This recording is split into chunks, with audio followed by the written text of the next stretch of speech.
সকাল দুপুর আসছে? আসছে, ঘুমোচ্ছে এখন। এগুলো কে করছে? তোমার ফুপু। ফুপি ছিড়ছে? আর বলো না, তোমার ফুপির যত বয়স বাড়ছে তত সে বাচ্চা মেয়ে হয়ে যাচ্ছে।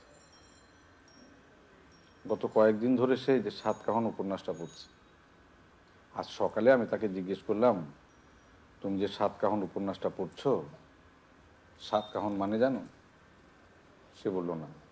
আমি বললাম, তুমি একটা উপন্যাস পড়ছো, সে উপন্যাসের নামের অর্থ জানো না, কেমন হলো? তখন সে বলল, উপন্যাস পড়ার জন্য উপন্যাসের নামের অর্থ জানাটা জরুরি না। আমি বললাম, দেখো, একটা উপন্যাস পড়ছো, সেই উপন্যাসের নামের অর্থ না জেনে পড়া আর একটা মেয়েকে নাম না জেনে বিয়ে করা এক কথা।